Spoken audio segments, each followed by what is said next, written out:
পাখির একটি পালকই নিলামে বিক্রি হয়েছে $28,417। পাখিটি নিউজিল্যান্ডের বিলুপ্ত হওয়া হুয়াইয়া পাখি। এটি পৃথিবীর সবচেয়ে বেশি দামে বিক্রি হওয়া পাখির পালক। নিলামকারী প্রতিষ্ঠান ওয়েবাস অকশন জানিয়েছে প্রতিষ্ঠানটির $3,000 বিক্রির আশা ছিল, তবে রেকর্ড ভেঙে অবিশ্বাস্য বেশি দামে বিক্রি হয় পালকটি। কম্প্যাক্ট ভ্যাট সিস্টেম ডেভেলপমেন্ট, দ্রব্যমূল্য হ্রাস ও ভবিষ্যৎ ভ্যাট দায়মুক্ত থাকার মূলমন্ত্র। ভ্যাট দায়মুক্ত থেকে লাভজনক ব্যবসা পরিচালনার বিশ্বস্ত সহযোগী দ্য রিয়েল কনসালটেশন।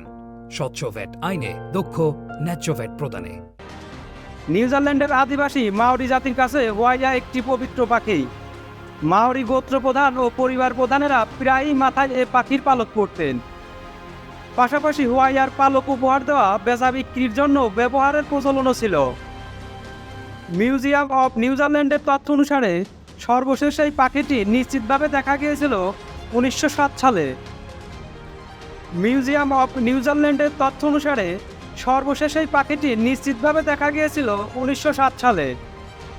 তবে এর পরে 20-30 বছর ধরেও সমর্থিত সূত্রে এই পাখির দেখার খবর পাওয়া গেছে।